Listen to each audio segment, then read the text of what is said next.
Sequência uniforme de pagamentos. Como apresentam prestações iguais, as sequências uniformes são bastante comuns em operações comerciais, tais como financiamentos de eletrodomésticos, veículos e além de empréstimos pessoais, entre outros. Quando o objetivo é construir um capital em uma data futura, montante, por intermédio de sucessivos depósitos, tem-se um processo de capitalização. Caso contrário, quando se deseja pagar uma dívida por intermédio de prestações, tem-se um processo de amortização. Cada depósito ou prestação é comumente chamado de termo.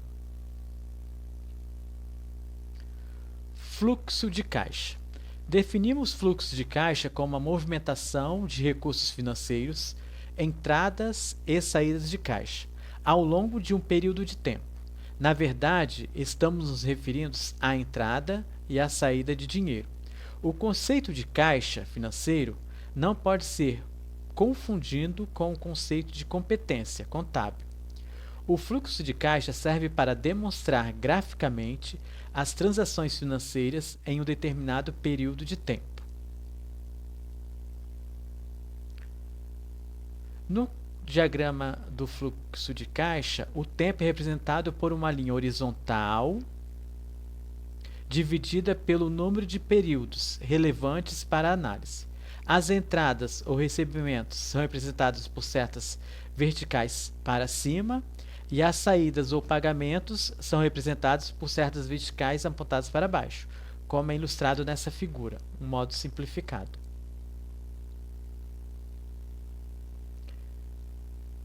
Vejamos um exemplo.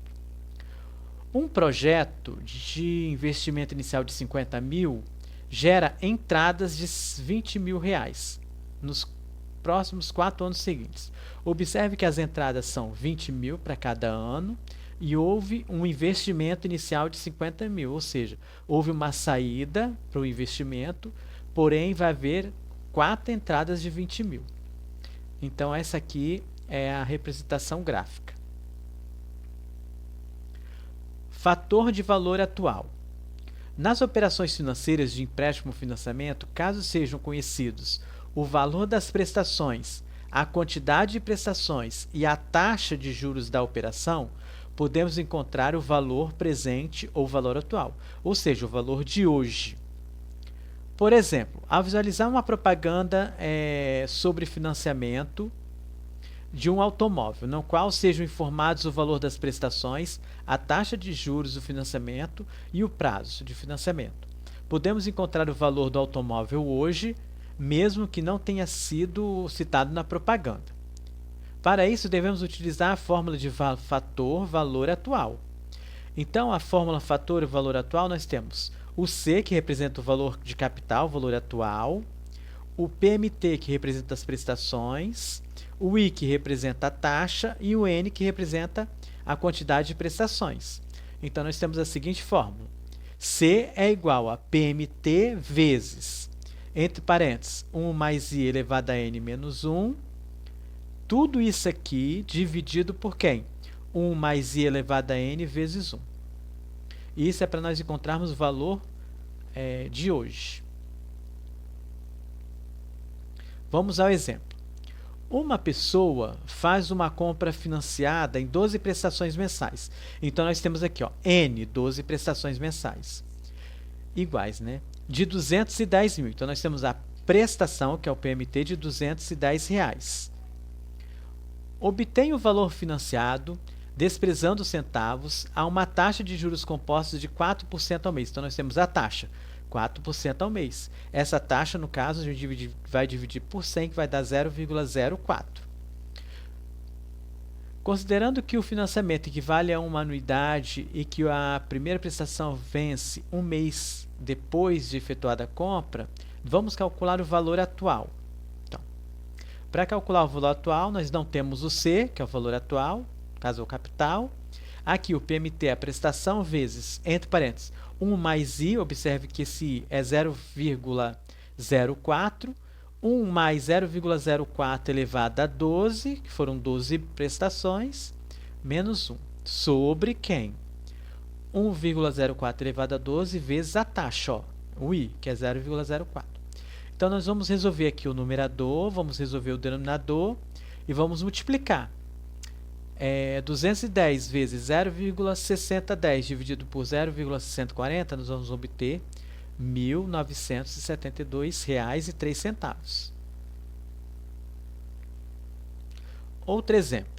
Um bem foi adquirido através de um plano de 3 prestações de R$ 200 mensais. Então, nós temos o N, que é 3 prestações, nós temos o valor da prestação, que é R$ 200, e aqui ele informa que a taxa é de 2% ao mês.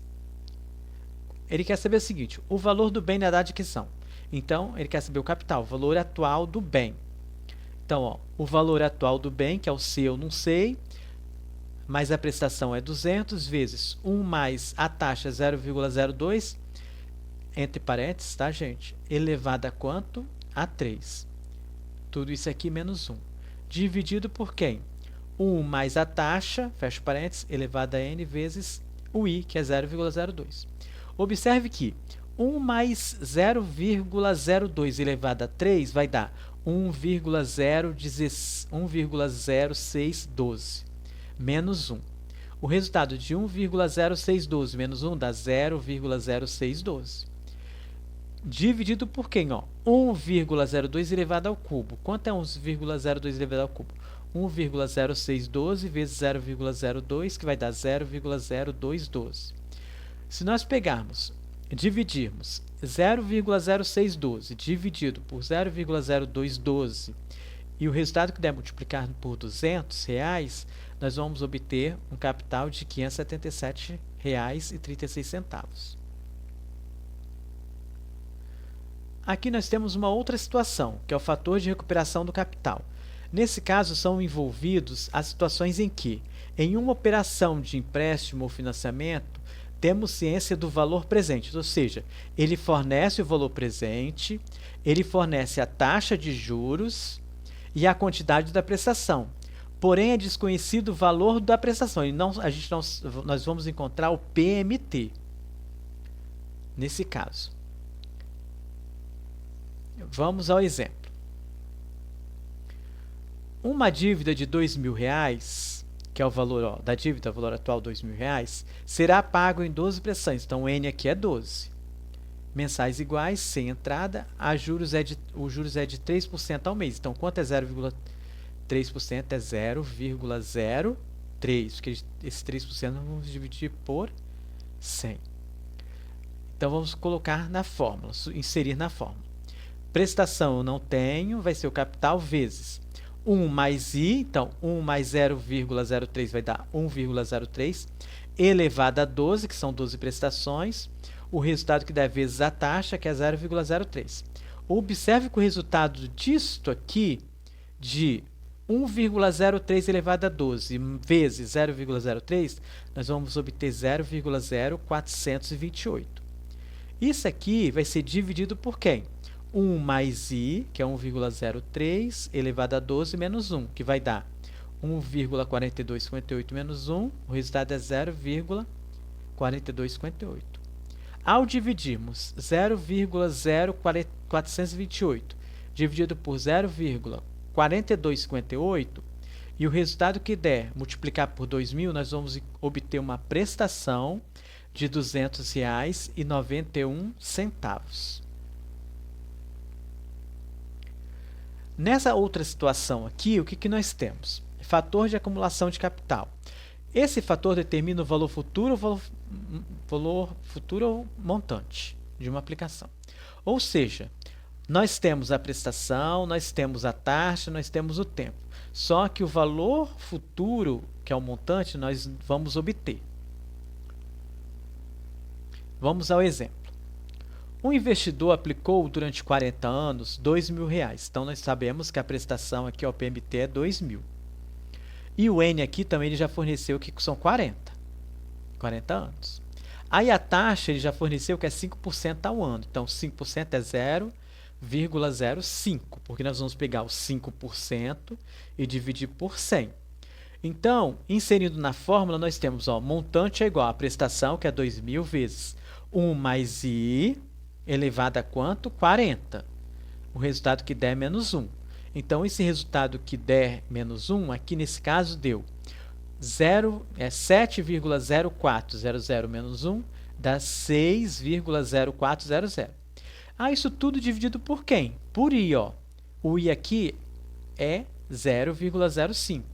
Então, 6,0400 dividido por 0,05. O resultado que der multiplicar por 2.000, nós vamos obter um montante de R$ 241.599,44.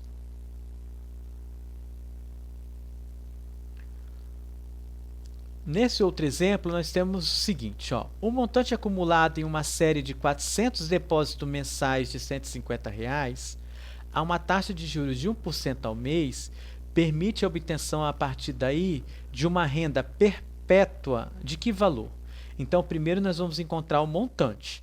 Então, ó, o montante vai ser igual capital, não, desculpa, o montante vai ser igual a prestação, que é 150, vezes 1 mais I, que é 0,01, que é a taxa de 1% dividido por 100 vai dar 0,01. Então, vamos obter 1,01 elevado ao tempo. Observe que aqui são 400 depósitos mensais. Então, elevado a 400, o resultado que der é menos 1. Dividido pela taxa, a taxa é 0,01. Então, nós vamos obter 1,01 elevado a 400, nós vamos ter 53,5241 menos 1, que vai dar 53,5241 dividido por quem? Por 0,01. O resultado que der dessa divisão, nós vamos multiplicar por 150, que é o valor da prestação, nós vamos obter um montante de R$ 787.861,76. Observe que o resultado obtido não confere com nenhuma das alternativas, visto que o exemplo solicita a renda perpétua obtida após a obtenção do montante. Para tanto, é necessário multiplicar o resultado pela taxa de 1%, que é a taxa de juros. Então, se nós pegarmos o montante e multiplicarmos por 1%, nós vamos obter R$ 7.878,62. Muito obrigado.